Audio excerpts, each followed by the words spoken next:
Islam, it's also there. It's clear. The reading, the understanding, the words are there. The word shahada is used.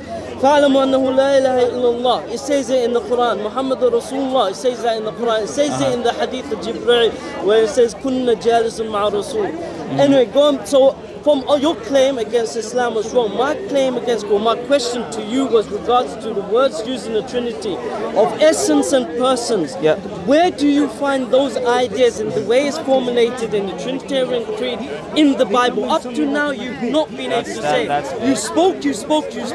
No. The moment I said it's a progressive revelation, you said no, hang on, Hillary and these guys, the Cappadonifers, it's not a progressive revelation. That's not what I said. It means it must be there from the very beginning. It means that it must be in the beginning in certain respects. You were unable to substantiate on multiple times with these words that you make up for the Trinity, yeah? Your whole basis of your belief is not there to be found in the Bible. We substantiated that, I just need the concept. No, you didn't. Yes, I've we asked did. you put your phone away. That's the reason that we came away. Why did you put your phone away? Huh? Why did you think I didn't know? To focus on what you're saying. No, you wasn't focusing all this time. All of a sudden. Well, yeah, but I thought that there could be more of a focus. Do you want me to pull on my phone and start focusing more?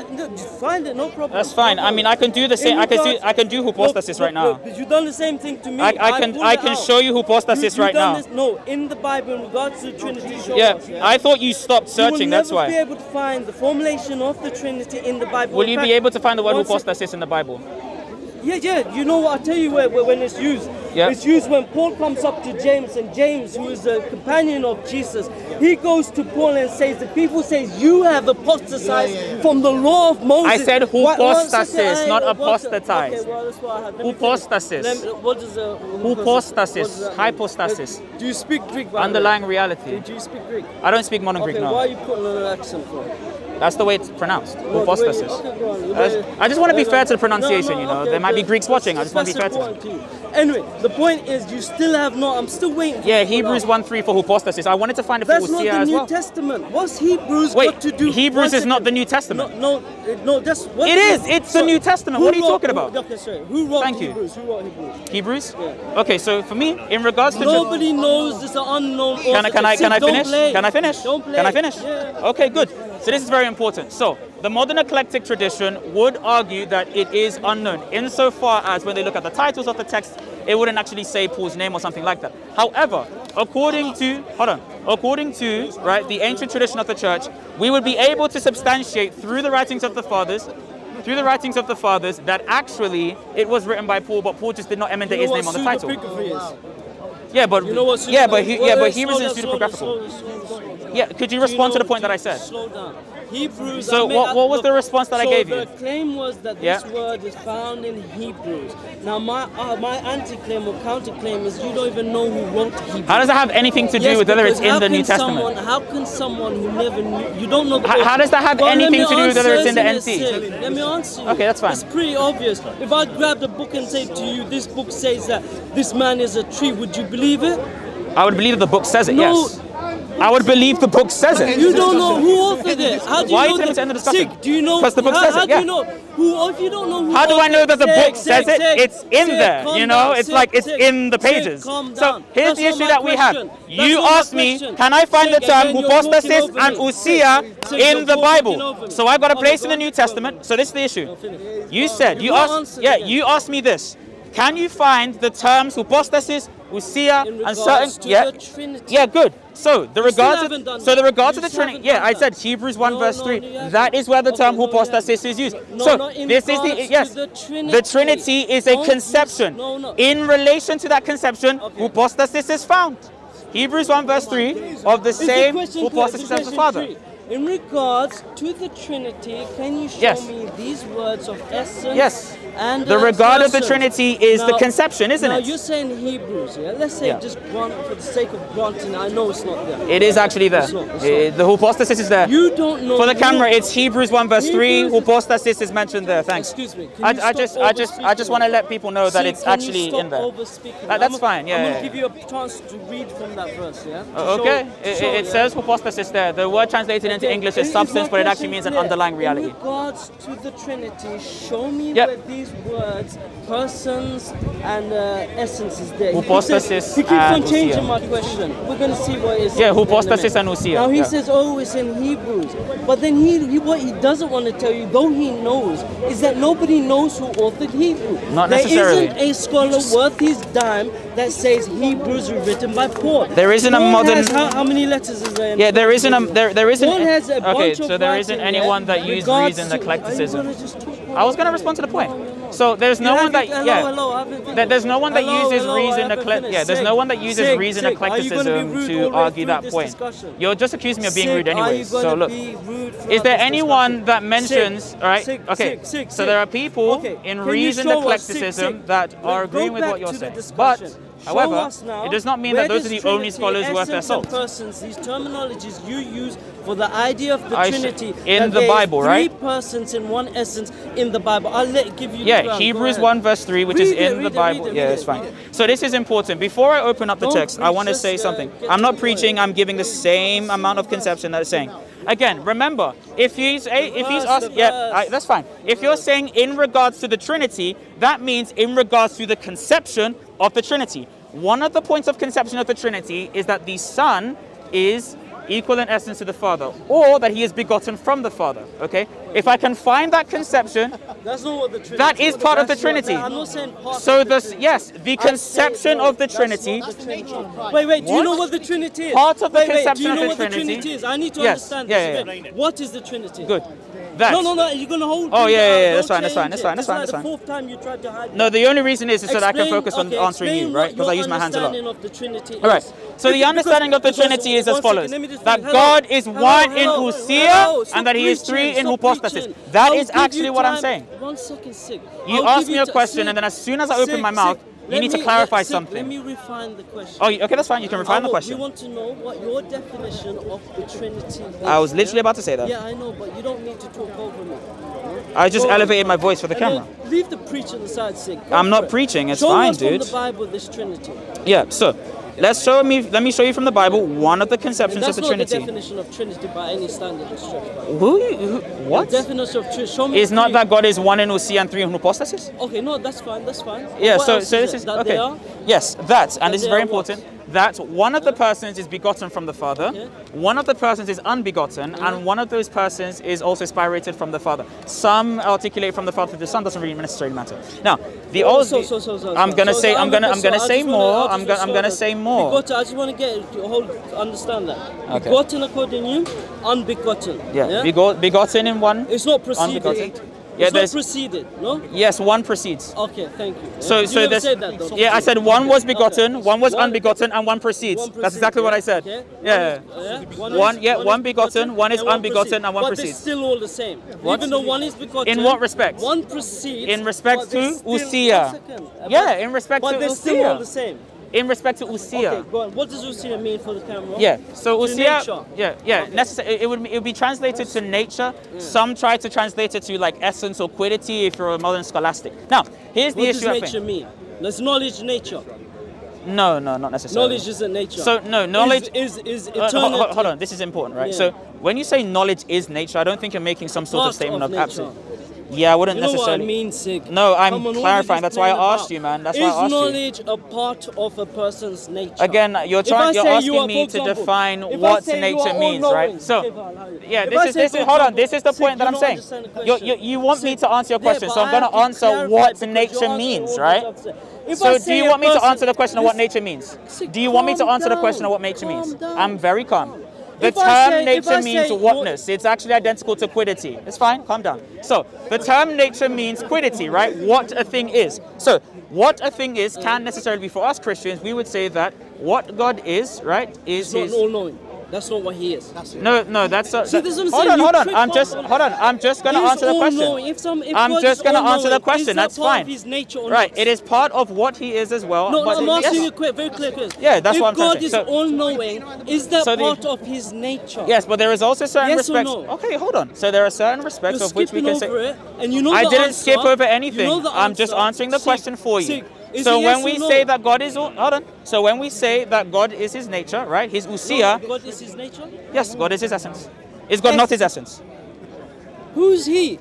God is His nature. Is that what God he is? God is his nature. Yes. Godliness, you mean, is his nature. No, God is his nature. So when we use the term God, that can be in reference to the essence. Now, at the same time, right, it can also be used in a nominal sense, as in to name something. And it can also be used in the sense of the actions that God may display in the world. Now, here is the issue at play. What are you answering? What? What are you answering? I'm What's answering on what nature meant. That's what I actually... Yeah, that's the question that we need to inquire into. We can't skip over what nature means, man. Don't make up the questions and answer. I didn't make up the question. If you make up questions and answering, what's that called? If you don't answer... Hold on. If you don't... Why are you pleading the paperweight? If you don't clarify your terms on what nature means. Please. Because he's a Christian, I'm struggling with this conversation. Why don't you time it? Okay, we can time it. Time it, please. Yeah, time it. Yeah. That's what I said from the beginning. At least both. Yeah, I said that there's no necessary needs, right? Could you please find in the Strong's Concordance where the term usia is used? O-U-S-I-A in English, but usia would be in Greek. Don't ask him for help. You're the one that made No, it's just because my data is really bad. I have 4G, but it's not good. In the Quran, I gave it to you. Yeah, no, but that's just in the Sunnah, I gave it. Hold on. The reason why hold on. The reason you put away your phone good 7 or yeah, because I found one of the terms for you. So the issue that we have is this. Standard for someone and not for yes, yourself. I had the same standard applied to myself. However, hold on. I just want to clarify something, right? So the only reason I asked Paperboy for the definition, I actually gave him where he could find it. In the Strong's Concordance list, the term usia is found, okay? All I'm doing is just asking Paperboy, could you just hurry up and like find the term usia in the Strong's Concordance? That's it, because I know it's there. Now, I also found the term hypostasis. Hypostasis is used in Hebrews 1 verse 3. Now, usually people translate the word hypostasis to substance, but really it's actually more akin to an underlying or concrete reality. That term is used in Nicaea, for example, where it says, and he's of the same essence as the Father. That usia is used, for example. And when the Cappadocians articulate what it means for Christ to be of the same, one of the persons of the Trinity, they use the term hypostasis and use Hebrews 1 verse 3 as their justification, because that is actually part of what they believe. The threeness is in the respect of hypostasis, right? That term in Hebrews 1 verse 3 and in other places in the Bible. Now, I just gave you one of them, and then you tried to do some random thing about why, you don't know who wrote that. Wouldn't matter anyway about, are we... Should we do a minute? Okay. Okay, you've got 1 more minute left. Oh, right. Yeah, so again, asking me, you don't know who wrote that text has nothing to do with whether the text itself says it. For example, if I found a random book in a forest and it says, horses are blue, if I don't know who wrote the book, that's irrelevant to whether that text in the forest says, horses are blue. We are talking about whether that text says something, not who wrote that text. That is true. You asked me for my conception in X text, not where did X text come from. It's a random fallacy that you're kind of just trying to sweep in, right? Sort of like a hockey thing, you know what I'm saying? So here's the issue that we now have at hand, okay? And before we conclude, we're going to say this, okay? The conception of the Trinity is all I need to find. I don't need to find the term Trinity in the Bible. The earliest form of the word Trinity is in the words of Theophilus of Antioch in his Adultilicum, okay? That's actually where it's in 186 AD as well, very early on before the time of Jesus, right towards the end of the 2nd century. And the conception of the Trinity is not just found in Scripture, but in the apostolic tradition as well. That is what I'm defending, okay? Not, you must believe in the Trinity. Sorry, my friend, yeah, go on. What was it, Hebrews 1:3 you said? Hebrews 1:3? Yeah. No, it's in Hebrews 1:3, yeah. 15, 12 as well. Oh, usia? Yeah. Thank you, yeah. All right, starting the clock now. Okay, so the request or the demand from SIIG was very simple. Yeah. It wasn't hard. He made the request from us. Where's the Shahada in the Quran? I gave him that, and I also told him it's in the Sunnah. Is there, is available, and he didn't back down. He didn't change it. If any of the cameras there, he changed his request, saying, "Oh no, but I want the wording to be like this and this and that." The Shahada comes in many forms, and it's there in the Quran. It's in there in the Sunnah. My request to you was very simple. I say that the Trinity was an idea which referred to the scholars, and I gave it the names of scholars, as a progressive revelation. Yes. And you said no, there are some scholars, and I gave you a list of scholars. Some scholars that say no, it's not a progressive revelation. If something's not progressive, it means it was there from the very beginning. You said Hilary, the Cappadonian fathers. If this is true, this is what you said. So no interruption. Yeah, no. Oh, so my fault. I apologize. Sorry, I have to apologize to the camera because I did interrupt him. Apologies for the interruption. Go on. If they say that this is not progressive revelation, they have to say it's in the Bible. You were given multiple times to give these references and these verses. The one in regards to the Trinity, the question was clear. Essence and persons in regards to the formulation of the Trinity. Okay. I'll read for you what you mentioned because you didn't read it. It was found in Hebrews. Now the author of Hebrew is unknown. We don't know who the author of Hebrews is. It is not Paul. If you take your theology from an unknown author, then it does matter. You need to know who your author of your book or your writing, which you claim is revelation, is before you take it. Here, I'll read it. Since you didn't read it. Because remember, the Trinity, we gave him the opportunity to explain what the Trinity is. It's one essence in three persons, but there's more. This one is preceded. I'll let him read it. One is preceded, one is begotten, and one is uncreated. I'll give you to read. Go on. Oh, you're going to read it in English? That's you fine. can read it in Okay, guys. Latin. No, that's fine. No, I don't read the Latin manuscript. It's fine. So it says this, right? So I'm going to read the English. Oh, Your really? time is now, yeah. Oh, thank you. Hey, guys. I have two phones. Doesn't necessarily matter, but it's fine, right? I'm going to read it out in English, okay? And then I'm going to hone in on one word. And that's the word that I'm banking on for some reason. Hebrews 1 verse 3 says, "The Son is the radiance of God's glory and the exact representation of his being, sustaining all things by his powerful word. After he had provided purification for sins, he sat down at the right hand of the majesty in heaven." Now, this is the only time I'm going to allow him to be speaking my time. That word right there, that says substance, what does it say? Just read it out for the camera. Substance. You just said No. In the Greek, right there. You see that transliteration? What does it say? Just read it for the camera. Thank you very much. So, that word, hypostasios, is actually the term hypostasis. Right. So, the term hypostasis, like you just read, is in the Bible. But obviously, it's in Greek. It's not in English, right? The term translated for substance right there, or being, for example, they translate it to hypostasis. It's come to be known as an underlying or concrete reality. Now, my good friend Paperboy over here, he was able to help me, not necessarily help me, because I told him where in the concordance, to find the word ousia. The term ousia is also mentioned in the Bible. According to the Gospel of Luke, it also says the word ousia. All I needed to show was that the terms that I use to describe my conception of the Trinity is in the Bible. Now, I also use the apostolic tradition, including but not limited to Basil of Caesarea, Basil the Great, right? Cyril of Alexandria, Cyril of Jerusalem in its catechetical lectures, which are very important, Athanasius the Great, and other individuals who I can't be bothered to name, and they will come around later. The point of this contention was as follows. So long as I can find the concept in the book I believe in, doesn't matter who wrote that book, because that's not what we're talking about. If you want to make an authorship debate, I'm very happy to do that, but that's not the question, that topic. I'll refer you to my final example. If I find a book over there in those section of trees, and it says, horses are blue, right? Does it matter? 10 seconds. Oh, does it matter if that person, if we know that person wrote it? No.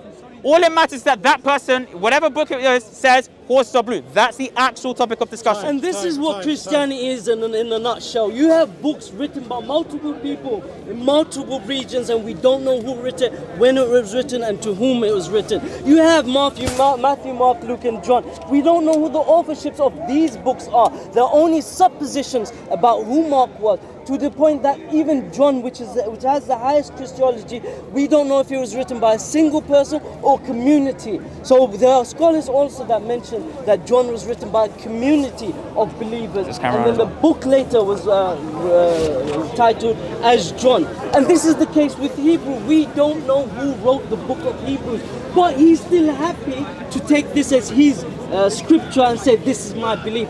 This will not uphold in any core or Islamic sciences as well. We need to know in hadith who said what and from who, and does it go back to the prophets? And that's why the very point that we make is the Trinity never goes back to any of the prophets. Jesus, peace and blessings be upon him, he only ever said there's one true God. And if you see also in the Hebrew that he mentioned, it also mentions that there is one God, one true God, and there's one mediator between man and God, and that mediator is Jesus. So you have God, and then you have the mediator. So you're there telling me what some unknown author said. Read the author properly. Not one single author of the New Testament, their theology is in line with Trinitarian theology. John does not hold your theology. Mark does not hold your theology. Luke does not hold your theology. None of them do. Mark has the lowest Christology. John, which is the latest written in Ephesus, has the highest Christology, and not only that, it calls Jesus the Logos. And the funny thing is, if the original author originally put this word there, Logos, why didn't all the other people before Mark write about Jesus being a Logos? Because this idea came many years after. It would make no sense if Jesus was the Logos that he wasn't mentioned as a God before that. Thanks, man. Just to clarify something, guys. Okay, just to clarify something, guys, I'm gonna have to speak very quickly because we're on a timer, okay? So, remember back in them times, remember that he asked me whether I can find the term usia and whether I can find the term hypostasis in the Bible. Now, if you want my source, you have my very good man here who provided the term hypostasis because he read it out for you guys. And we also provided the term usia. So, just for you to jump in quickly, was the term hypostasis and usia in the Bible? What was my question? In the Bible. What was my question? Yeah, what are those terms were in the Bible? What was, no, that's in regards to the Trinity, You change it. Yeah, in regards to the Trinity. And you keep putting that statement so, out. okay, cool. So let's clarify that. That's fine. That's fine. This is like the third or fourth I just asked you whether those words were in the Bible. Are the words in the Bible? What's my original question? Just answer whether they're in the Bible, yes or no. What's my original question? Are they in the Bible? It doesn't matter. What's my so then, okay, so they're in the Bible. So this is the issue that we have. Right, hold on. In regards to the Trinity, let's define for you guys what I believe the Trinity is. The Trinity is a doctrine that maintains as follows: that God is one in usia, which is translated as substance or essence, depending on necessarily whether you're a Greek or Latin father, and that God is three in hypostasis, which is a concrete or underlying reality. Now, if I take the term hypostasis or hypostasis, that must be in regards to one of those hypostases. In Hebrews 1 verse 3, it says that the Son is the character of the Father's hypostasis, meaning the exact image of the Father's hypostasis, which is one of the very core doctrines of Trinitarian belief. One of the core doctrines of Trinitarian belief is that the Son's hypostasis, right, is of the same essence or the exact representation of the Father's hypostasis. That's basic Trinitarian belief. Now, I've shown you that in regards to the Trinity. The term usia is being used for substance or being or existence in certain respects. If I can show you that that term means what I've just said, then I can apply it to the Trinitarian life, I can apply it to the Trinitarian notion, and actually my opponent would have nothing else to say on that issue, which is why he's changing it to a historical debate. Yeah, my question's always been the same from the beginning. Historical or theological?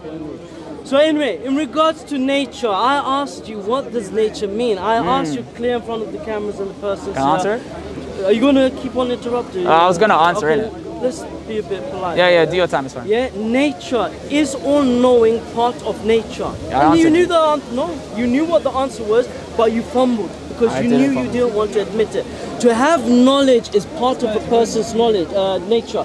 If I say you are all-knowing, then that's part of your nature. Jesus did not have this part of the nature. He said he grew in knowledge. When he was asked in regards to the fig tree, he did not know the season. So when he was asked about the last hour, he did not know. He said, no man knoweth the hour, apart from God the Father. Even if you would say, okay, he humbled himself, what about the Holy Spirit? The only one who knows the last hour is God the Father. The Holy Spirit is part of the Trinity. Why does he not know the last hour? Did he also submit himself? Why did he submit himself? Did he humble himself?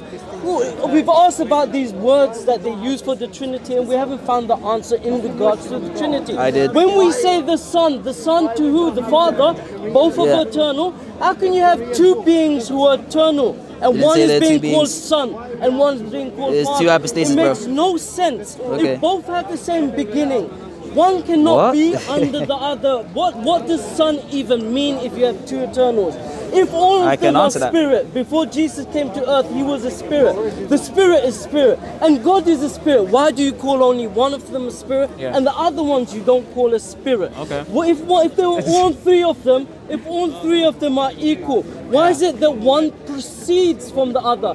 One is begotten and one is uncreated. These are core things that make up a nature of a thing. If I say you are unbegotten and I say you are begotten, these are two differences in natures.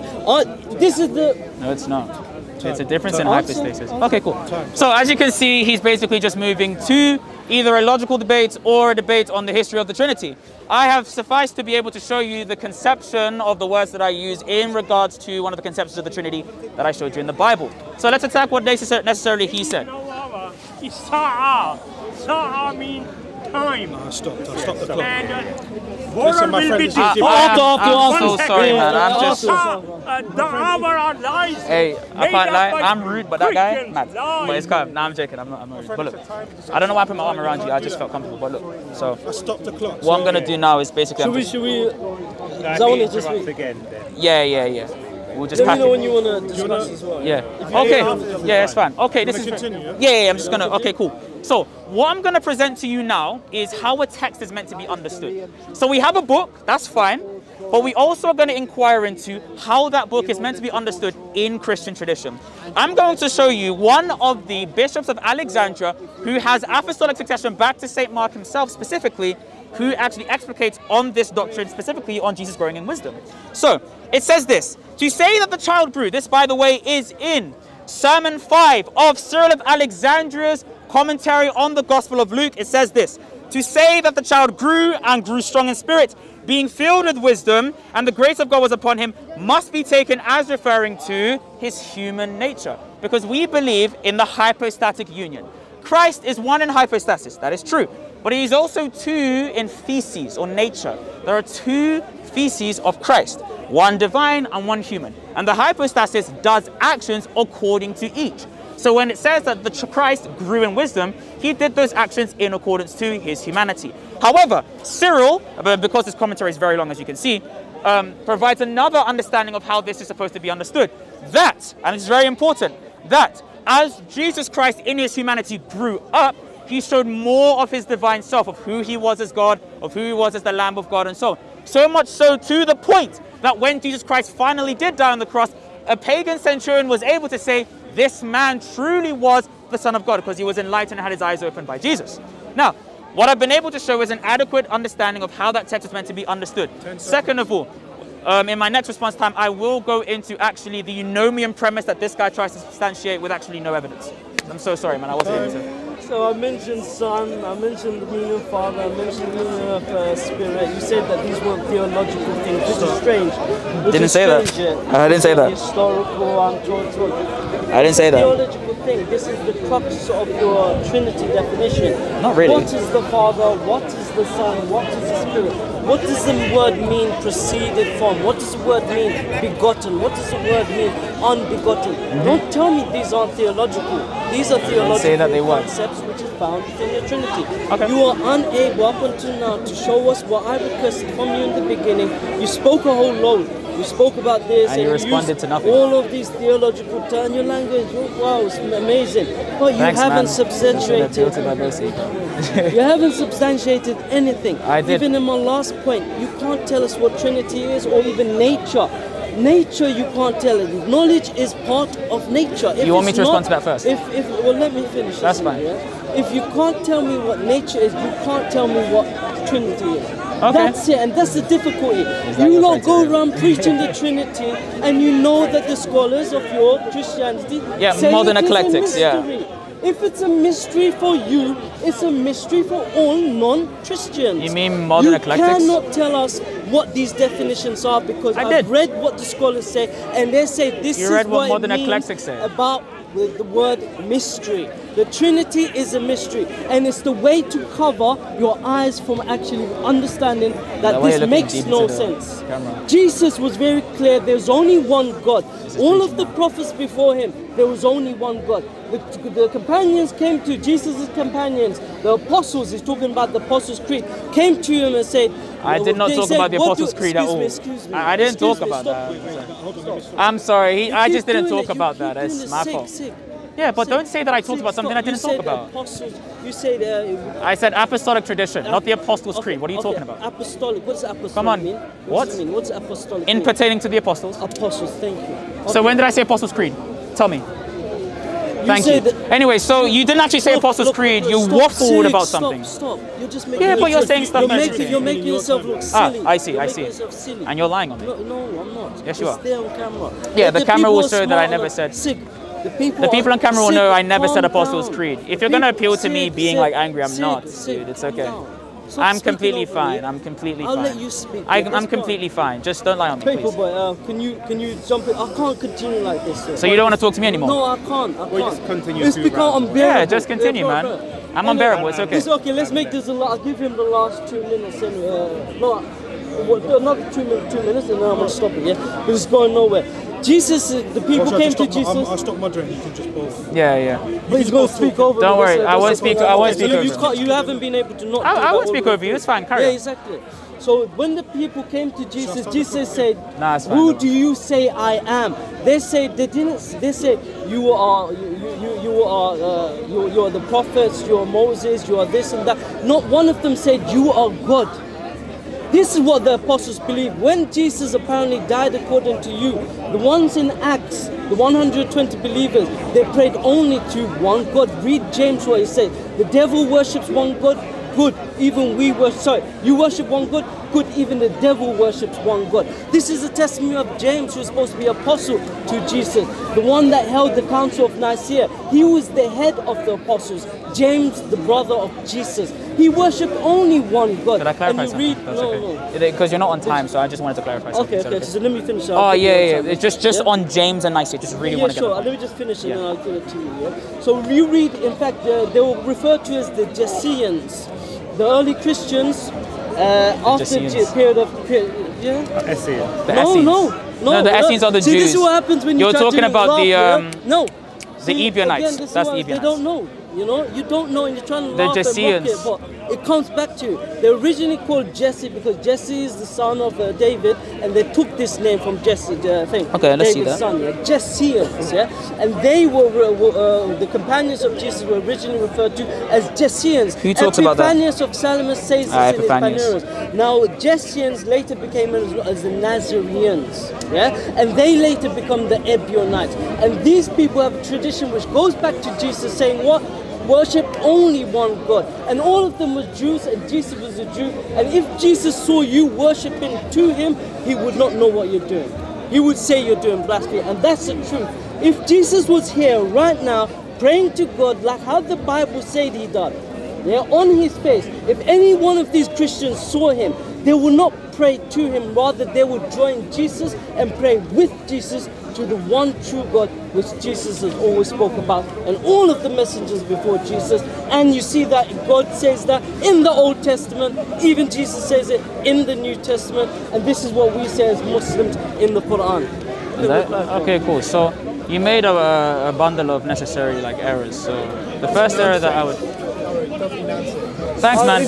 Are you cameraman or you debater? You're not Christian and you're making stories up. Hey, bro, it's alright, man. Like what? So the first...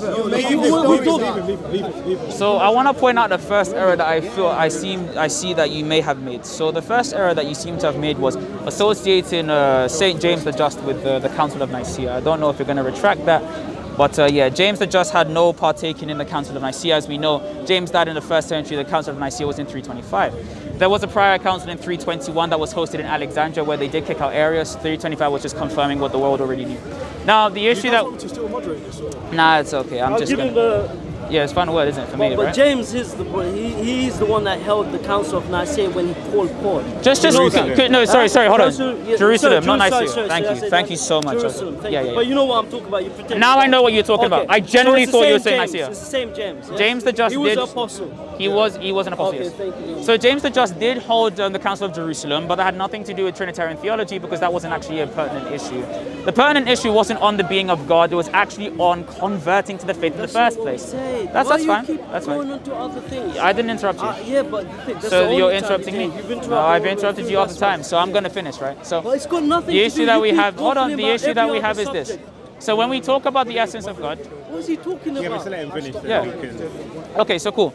So when we talk about God with his essence and God with his nature, right? You want to talk about whether knowledge is part of nature. I accept that knowledge is part of what it is to be God. That is fine. However, the term know that is used, for example, in Matthew 24, verse 36, doesn't necessarily mean an intellectual assent or proposition. It can mean that, but it isn't always restricted to that case. Case in point, 1 Corinthians chapter 2, verse 2 is a verse that is used by Paul, and he says the same word oidon, which is the Greek word for know, I did not know anything among you except for Christ and him crucified. Now that term is used as a declarative verb to say that Paul did not preach anything or declare anything except Christ and him crucified. So it is very well within the biblical scope to actually say that the term know that is used in Matthew 24:36 is actually used as a declarative verb. Also, we could say that even if it's used for this intellectual assent or proposition, Basil the Great, again in his letter 236, he also details exactly how this term is meant to be understood. That the Father is, because he is the first hypostasis of the Trinity, he would be the first good or the first one to know and pass that eternally hypostatically to the Son. That is a way that the verse can also be understood. Again, Athanasius of Alexandria also gives a third understanding of how this is to be understood, that it is referring to Christ's humanity principally. Augustine confirms this when he talks about the canonical rule that Christians in his day and in the days before have used for scripture as well. Now, here's the issue that you also said about what it means to be unbegotten, what it means to be begotten, and what it means to be preceded. There was a slight fumble that you made with the words, that you tried to say that you kind of switched out the word unbegotten for uncreated, and I would disagree, right? Because just because you are begotten, it does not necessarily mean that you are created. In order to be created, you would need to changeably come from a period of non. Yeah. Unbegotten is identical to the term unoriginal, i.e. there is no other underlying reality that is responsible for your subsistence. Original. Okay, so what does that mean? Uncreated, yes? Uncreated, okay. So if someone is responsible for you, if something is the reason for your subsistence, it does not mean that your subsistence itself is created. There is no philosophical justification for that, unless you're arguing from this weird Neoplatonic outline. So you check the definition of begotten. You check it, yeah? Yeah, the definition of begotten as to be applied in Christianity. Yes, some people that are. Okay, can I finish? Is that okay? I'm going to finish. No, I wasn't finished. No, of course not. I wasn't finished, right? So that the term begotten, right? Yeah.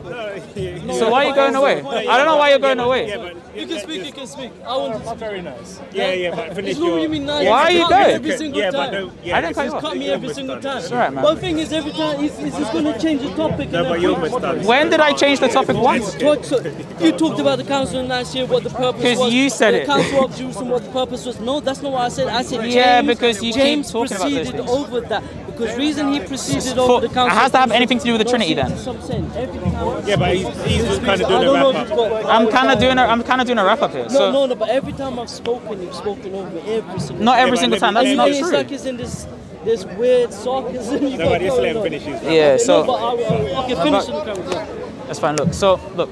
When you're saying unbegotten, right, this is a eunomian premise, right? Eunomius was one of the bishops of SIIIG. He tried to argue that unbegotten is identical to the term uncreated. And because Christ is begotten, he is created. Now, the Church Fathers clarified that the term begotten in Scripture has a dual usage. It can mean begotten in the sense of giving birth to in a created fashion, and there's a variant in that insofar as when it's applied to the Son. But the term monogenes, which means only begotten, right? Monogenes, that means of your own kind or of your own class. I'm not talking only begotten. Yeah, begotten, but yeah. The term begotten in application to the Son simply is a term that we Christians use to designate the procession of the Son from the Father. Has nothing to do with creation. Why does that not make sense? It's used as the designation for the procession of the Son. No, of the Son from the Father. Okay, what does procession mean? Procession? Yeah, what does procession mean? Well, depending on what precedes, one meaning of one word depends on another word, and that word depends on the meaning of another word. So the term procession, hold on. Airy-fairy, there's no definition. I was going to tell you the definition of the term preceding, right? It's like you're not listening. But you interrupted me. Yeah, you did kind of ask the question. Yeah, so I'm gonna finish. That's just getting ridiculous. You're not ridiculous, bro. You're the one that's trying to leave the conversation. No, because I wanted to speak with him. Because you want to stop talking to me. I've always had good discussions with him. That's great. With you throughout this whole discussion. You've been making multiple blunders. Even now as I'm speaking, you're talking over. Yeah, because finish what you're saying, and then I'm gonna speak. Okay, so unbegottenness again, right? If you want to talk about begotten, it means in a way that someone proceeds from the Father. A procession can be some sort of emanation. Sorry, I'm really sorry, but I'm really sorry. Yeah, you listen to him. When you're finished, you speak to me. Yeah, but I'm done with this. So you're going away from me now, yeah? Cool, you're running away. That's fine. And I'm gonna continue. Yeah, that's fine. Let's do your wrap up then anyway. I mean, yeah, it's the only people. So again, the last thing that I want to say is how we can use the term begotten or unbegotten, right? So the term begotten in application to people like David or Solomon, that can mean that you give birth to someone, pretty simple, and it implies that you're created. But when in application to the Son, it just talks about his incorporeal procession from the Father. I was going to say spiritual as well, but that's okay, right? The incorporeal, spiritual, essential procession, hypostatic procession from the Father, okay? And that's why the Son can have the same essence as the Father. So we can say some sort of emanation. And that would literally be it. It doesn't imply created, to be honest. But yeah, that'll be it. Sorry about that, Paperboy. No, I'm not involved. I was just listening, but no, yeah. It's very... Thank you, guys. Yeah. Look, if you ever want to have a discussion about Trinitarianism, you ever want to have a discussion on church history and stuff like that. You said you're the Panarian of Salamis, right? No, I said Epiphanius of Salamis. I just said Salamis because that's where he came from, right? So one thing to know about the Panarian specifically, we don't necessarily have the reason why he mentions his heresies. That's all I want to say. Also, whose microphones were these? Are these mine? The problem is, Where's Stacey?